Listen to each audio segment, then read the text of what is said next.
अब हमारी भी आंधी आ रही है संत तुकाराम महाराज की। महात्मा फुले जी हो या डॉक्टर बाबा साहब अम्बेडकर हो, इन्होंने जो कार्य आगे लेके गए, इसकी शुरुआत संत तुकाराम ने की थी 16वीं सदी में। बहुत ही रिबेलियस पोएट थे। पीपल आर आस्किंग कि ये मूवी हिंदी में नहीं, मराठी में आनी चाहिए थी। आप अगर एक ही भाषा को पकड़ के बैठोगे तो भारत कैसे चलेगा? लेकिन अगर आप मैग्नीफाइंग ग्लास से देखेंगे और जूम इन करके देखेंगे और पीछे तक देखेंगे और एक चीज़ को आप सर्कल करेंगे तो डेफिनेटली आपको दुनिया की हर कृति में, हर फिल्म में कहीं ना कहीं एक या दो गड़बड़ियां तो आपको मिल ही जाएंगी। कितने सारे नॉन महाराष्ट्रियन लोग हैं जो महाराष्ट्र में रह रहे हैं, वो मराठी मुझसे भी अच्छी बोलते हैं। आज आप कुछ शब्द ऐसे बोलते हैं जो हमको भी नहीं आता। Tina, moving on, we have seen you in the Malayalam cinema to rocking in Hollywood to the OTT. What new is about to come in this? मुझे लगता है कि जो स्टोरी है हमारी वो अपने आप में एक लेगेसी है, जैसे इन्होंने बोला।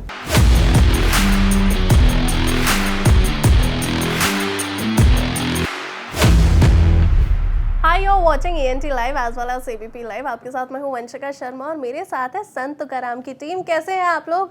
बस बढ़िया। बढ़िया। दिल्ली का मौसम कैसा लग रहा है? मैं स्टार्ट ना आजकल इसी क्वेश्चन से करती हूँ क्योंकि इतना प्लेजेंट मौसम हो रखा है और प्रिडिक्टेबल भी नहीं है। मुंबई जैसे थोड़ा थोड़ा हाल हो रहा है, अभी धूप पड़ जाएगी फिर बारिश हो जाएगी। अच्छी बात है। हम लोग आए सुबह तो बारिश हो रही थी तो अच्छा लगा।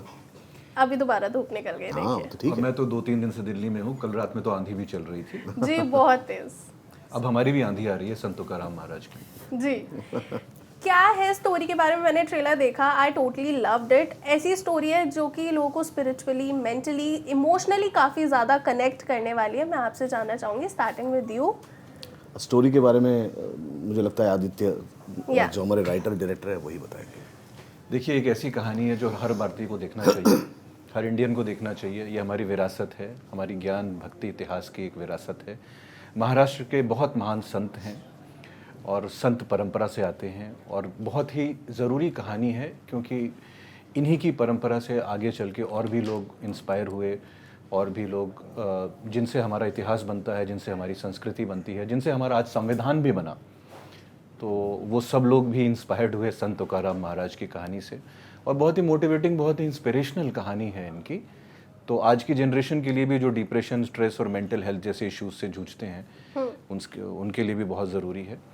और एक बार देखिएगा फिर पता चलेगा कि आपको कहानी में कितनी सारी विविधताएं हैं। कहानी में पूरी यहाँ पे क्या बता दूँ। जी बिल्कुल। तो जी ये ऐसी है। मतलब लोग इमोशनली काफ़ी ज़्यादा कनेक्ट कर पाएंगे। प्लस जैसे इन्होंने करंट जनरेशन के बारे में बात की, एंग्जाइटी, डिप्रेशन, इस सब का सर सॉल्यूशन मिलेगा?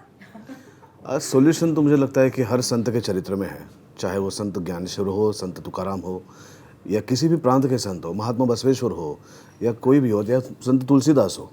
तो मुझे लगता है हर संत के जीवन से हमें उतनी ही उपलब्धियां प्राप्त होती है जितनी संत तुकाराम से प्राप्त होती है। और संत तुकाराम एक ऐसे अहम संत थे 1600 सदी के। मुझे लगता है कि महात्मा फुले जी हो या डॉक्टर बाबा साहब अम्बेडकर हो, इन्होंने जो कार्य आगे लेके गए, इसकी शुरुआत संत तुकाराम ने की थी 16वीं सदी में, कि जहाँ पे सबको एक मंच पे वो लाना चाहते थे। समाज के हर घटक को, समाज के हर व्यक्ति को एक जैसा वो देखना चाहते थे, उनमें कोई भेदभाव नहीं चाहते थे।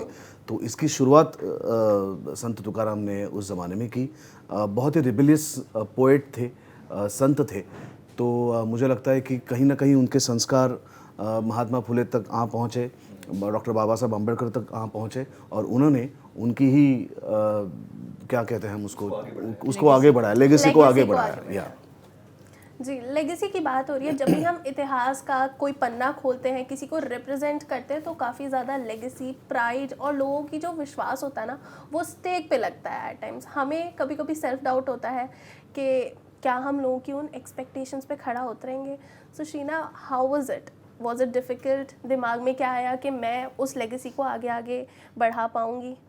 मुझे लगता है कि जो स्टोरी है हमारी वो अपने आप में एक लेगेसी है, जैसे इन्होंने बोला कि आप अगर कोई भी लीडर को ले लो, कोई भी संत को ले लो। हम आज दिल्ली में the capital, nation capital, power capital of the city, तो honourable prime minister Modi ji से लेके जिन्होंने एक्चुअली 2 साल पहले संत तुकाराम महाराज का जो टेम्पल था उन्होंने इनॉग्रेट किया था, तो उनके गोल्स को भी ले लो और जितने भी लीडर्स हैं हमारे, तो वो एक ही है कि किस तरीके से एक सोसाइटी को एक बेटर सोसाइटी बनाया जाए, जो एक होना चाहिए एक लीडर का। और ये स्टोरी का मैसेज, ये स्टोरी का जो मुझे लगता है महत्व है, the goal is that Sant Tukaram Maharaj had was कि how could he create a new civilisation, जैसे अवेयरनेस ऑफ इक्वालिटी और कास्ट सिस्टम के जो जिस वे में ये लड़े। और आज भी जो वारी जो जब आप देखते हो कि जो इनकी लेगेसी चलती आ रही है, ख़त्म नहीं हुई है, वो इसीलिए क्योंकि ये जीते एक तरीके से, और कि भगवान आपके अंदर है उनको जानना, और जिस कुछ भी चीज़ में आप विश्वास करें तो उसे आप पा सकते हो। तो ये कहानी I think to be a part of such a magnificent story rooted in Indian culture, history, so relevant in today's time. I think that itself for me couldn't be better than any legacy. So I'm very excited for the film and for all of you to watch it. Definitely we are also evenly excited to watch this movie.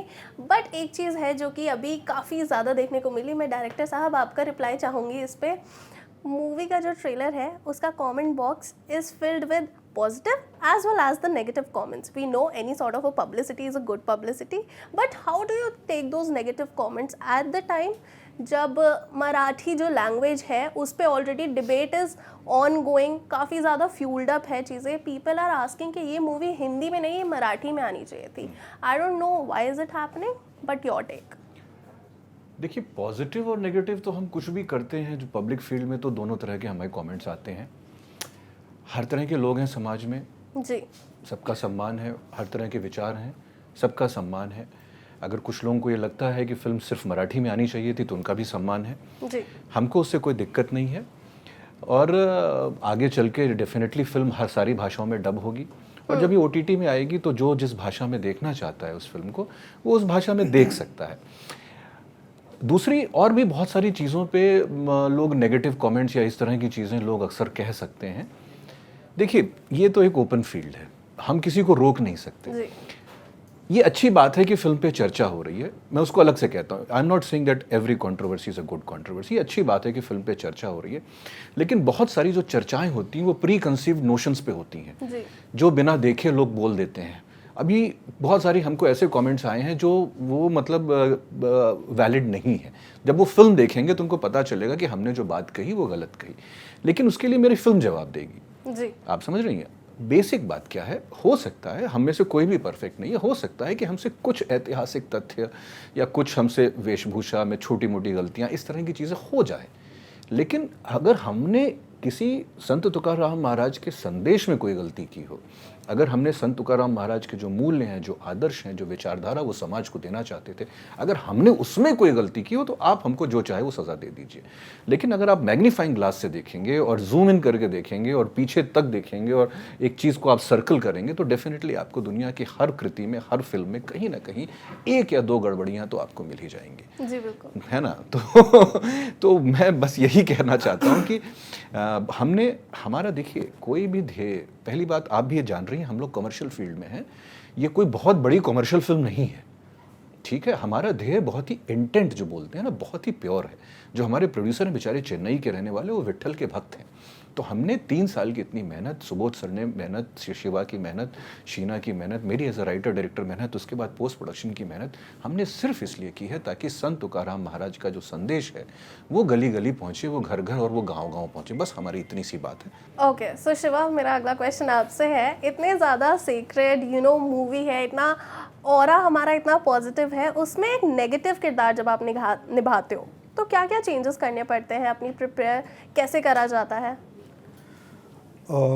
अभिनेता के तौर पे ही आपको जो भी करना होता है करते हैं, क्योंकि आप उसकी वेशभूषा, उसका बैकग्राउंड समझने की कोशिश करते हैं, किस बैकग्राउंड से है, और उसके टोन तो हमने हिंदी ही रखी है तो वो करते हैं। और जब आप अच्छे एक्टर्स के साथ काम करते हैं तो वो ऑटोमेटिक वो चीज़ें आने लगती हैं। तो ज़्यादा तो मैंने वही वेशभूषा और उसके इनर को समझने की कोशिश की थी उस कैरेक्टर के, और वो हो गई थी।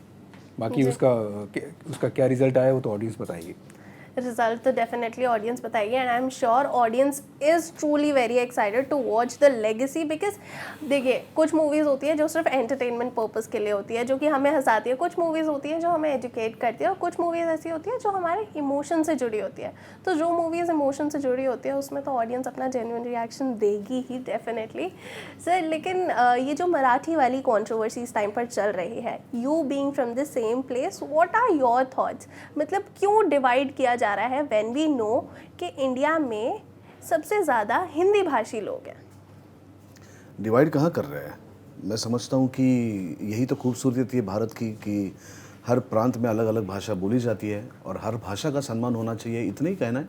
कोई ज़ोर ज़बरदस्ती नहीं कर रहा है किस पे कि आपको आना चाहिए, लेकिन आप अगर किसी प्रांत में सालों से रह रहे हैं और आप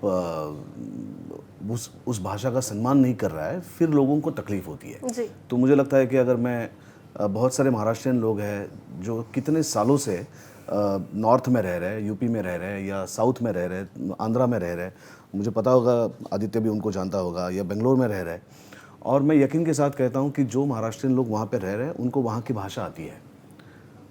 कितने सारे नॉन महाराष्ट्रियन लोग हैं जो महाराष्ट्र में रह रहे हैं, वो मराठी मुझसे भी अच्छी बोलते हैं जी। क्योंकि वो मराठी का सम्मान करते हैं। मुझे लगता है कि हर किसी का कहना यही होता है कि आप उस भाषा का सम्मान करो। जी बिल्कुल। तो मुझे लगता है कि इतनी खूबसूरती भारत में है और शायद दुनिया में एक ऐसा देश होगा जिस देश में इतनी सारी भाषाएं बोली जाती है, चाहे वो हिंदी हो, बांग्ला हो, तमिल हो, तेलुगु हो, मराठी हो, कन्नड़ हो, गुजराती हो, राजस्थानी हो। देखिए कितनी खूबसूरती है। आप अगर एक ही भाषा को पकड़ के बैठोगे तो भारत कैसे चलेगा? आपको जिस प्रांत में जाना है उस प्रांत की भाषा तो समझनी होगी। अगर आप वहाँ पे जाके रह रहे हैं, सालों से रह रहे हैं, तो बिल्कुल समझनी पड़ेगी। अगर नहीं जा रहे, मेहमान बन के जा रहे हैं, तो कोई दिक्कत नहीं है, आपको जो भाषा आ रही है आप बोलिए। लेकिन अगर आप सालों से रह रहे तो आपको समझ में आना चाहिए। एटलीस्ट आप कह सकते हैं कि नहीं मुझे अभी नहीं समझ में आ रही, लेकिन मैं डेफिनेटली सीखूंगा। तो आपको लोग प्यार से सिखाएंगे, बस इतना ही है। Very rightly said and very rightly answered. This was something which I personally wanted to ask because इस time पर बहुत ज़्यादा hatred फैली हुई है just because of this topic. Anyways, moving on. मैं इस टॉपिक पे एक चीज़ जी बिल्कुल। एक चीज़ ऐड करूँगा कि जो भाषा होती है वो किसी भी ग्रुप से, चाहे वो एथनिक ग्रुप हो, चाहे वो किसी स्टेट का ग्रुप हो, उनकी प्रतिष्ठा, उनके इतिहास और उनके सम्मान से जुड़ी होती है, उनकी संस्कृति से जुड़ी होती है। तो जब भी हम किसी भाषा को सम्मान देते हैं तो हम उनकी प्रतिष्ठा, उनकी संस्कृति और उस पूरे ग्रुप को हम सम्मान दे रहे हैं, तो उसमें देने में तो हमको कोई हिचक नहीं होनी चाहिए। जी बिल्कुल। और हिंदी के बारे में मैं बात करूँगा। जब मैंने संत तुकाराम की तो अभी हम लोग बात कर रहे थे, मैंने आदित्य से कहा था और शिवा से कहा था और हमारा एक एसोसिएट था आलोक, जिससे मैंने कहा था कि भाई मेरी हिंदी इतनी साफ़ सुथरी है नहीं, तो कहीं पे अगर तुम्हें लगे कि मैंने कुछ गलत बोला है तो शॉर्ट को कट कर देना और फिर से करना। लेकिन उसके बाद मैंने संत तुकाराम की, फिर हिस्टोरी ऑफ इतिहास की, जब मैं 1 महीना लखनऊ में था, उसके बाद मैं फिर से अभी 2 महीना उत्तराखंड में था, प्रयागराज में था।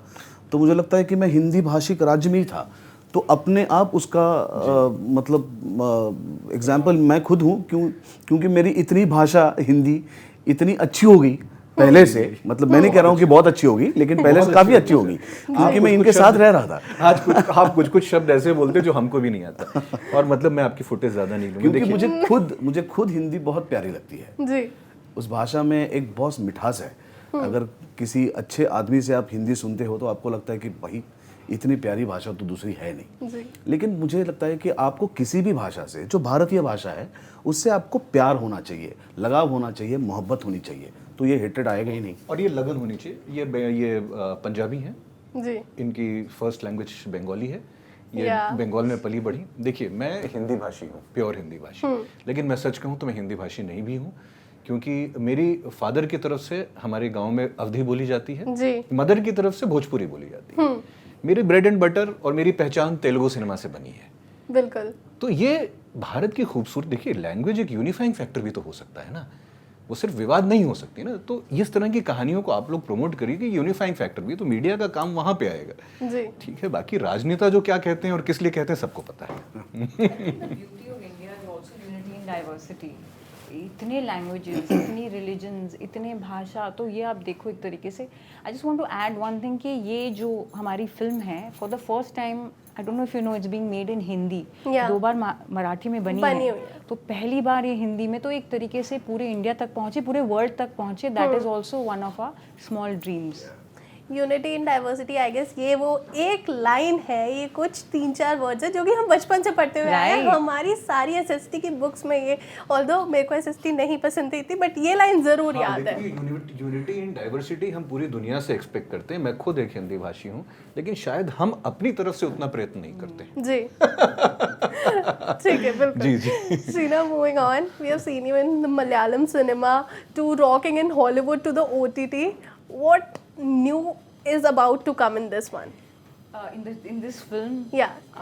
I think my character which I'm playing is a very unique character, Abli Jijabai, and I think the fact that she was a very devoted wife, and she initially she didn't understand and was fighting because she truly loved him. Yeah. And wanted his love and attention, and then finally she fights with him to help and support his dream and mission. So there's a lot of arc and a graph, and I think for an actor to be able to get a role like this is a dream come true. It's a dream role because of the layers and the variations, and also being able to work with a director like Aditya, who actually brought that true potential. Because it's very, very easy to say that, you know, you have a role and you're an actor, but if only the director, because cinema is the director's vision, that is Aditya. And then working with Subodhji, who was my, you know, he was not a, I wouldn't call him a star, he was a true kalakar. So that was a really amazing experience. This whole culmination of, you know, coming together to create such a beautiful, be a part of such a beautiful historic film and a historic, you know, these characters are, and the stories are studied in Maharashtra in the history books even Yeah. today. So it's such a rich culture, you know, and be a part of it is such an honor. Okay, thank you so much for coming here, अपना time निकाला, हम लोगों से इस बारे में बात करी, and I am sure people would be very excited to watch this legacy with these कलाकार्स। Thank you so much guys for coming. Thank you.